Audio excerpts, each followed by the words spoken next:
A popular member of the teaching profession for 45 years, Nora taught generations of local school children. Ted May was one of those pupils who still has cherished memories of his favourite teacher. Well, I was one of her pets, so I was at school, so that's very, very true, very good. And she wasn't cross. Now, John might have been a wee bit cross, but Nora, I found Nora was a lady. And she made from Fermanagh miners, I travelled with them in the car. The only one I was treated like a child, I was stopped, they were buying me sweets and stuff, and I travelled with Nora and John to Fermanagh miner match and stuff like that. So, and I think it's very appropriate that Nora's seat's there, and there is a stone, a lovely stone as well. And I know Nora would turn in her grave if there was as much as a brick tossed in that place or stone turned. And I look now as Nora as the guardian of the castle for us, for Irvinestown people. So she's there watching that chat. So she's working from a greater power, I think, too.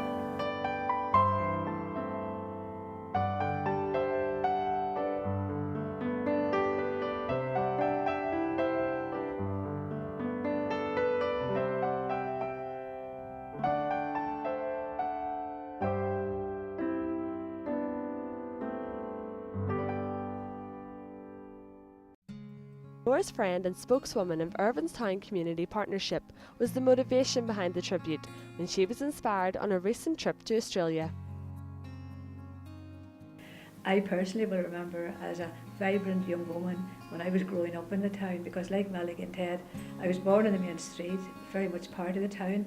While Malachy's family had a public house here, my mum and dad had a public house on the main street, so we were talking the same language. But Nora was a lady that inspired us, and she had a word for everyone. And I used to love just simply talking to her.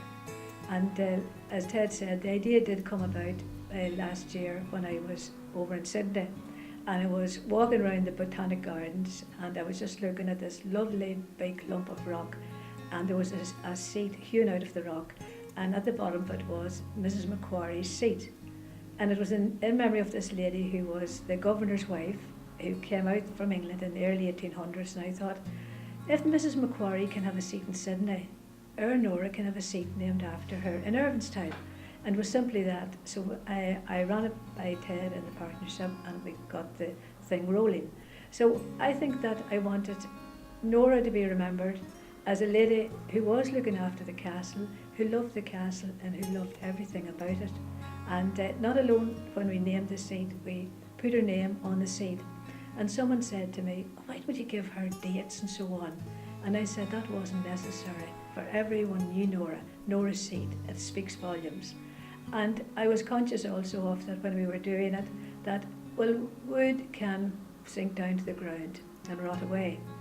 But if we get a standing stone, like the old ancients, and put the name on that, it'd be like a marking stone that the old Celts had.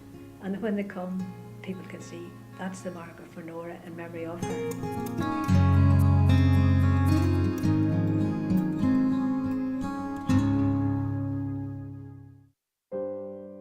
Breach believes Necarne is a very fitting place to put Nora's seat, as she was one of the castle's greatest ambassadors. She was a fountain of knowledge when it came to the history and heritage of the old castle. From a young girl to her final days, people would frequently see Nora out on her daily stroll, which consisted of a walk which took her from her home in Mill Street to Necarne. When she walked down Castle Street, she gave me a vision of what it was like her as a young girl going to the, for example, the parties that Mrs. Herman had, wonderful parties for school children, the big rope that was tied up on the tree that's down there now, and children having swings. Also about the powdered lemonade that was got in Jackie Wright's, the local grocer. Wonderful parties.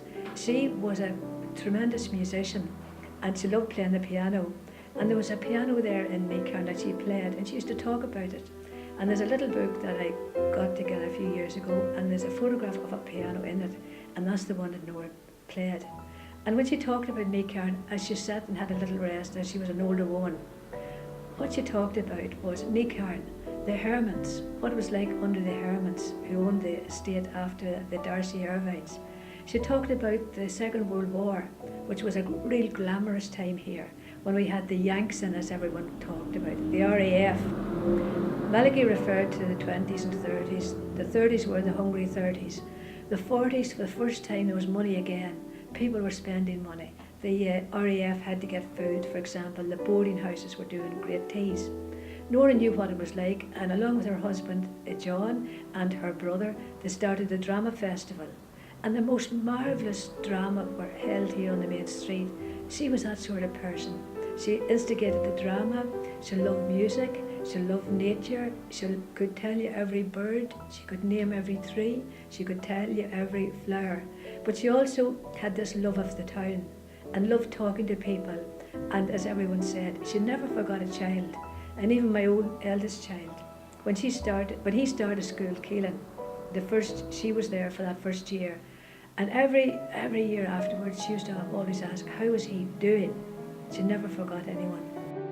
Walking in the footsteps of her forefathers and townspeople, Nora would often stop and talk to friends and visitors about the issues of today, and if you were lucky enough, she would exchange some stories about the days gone by.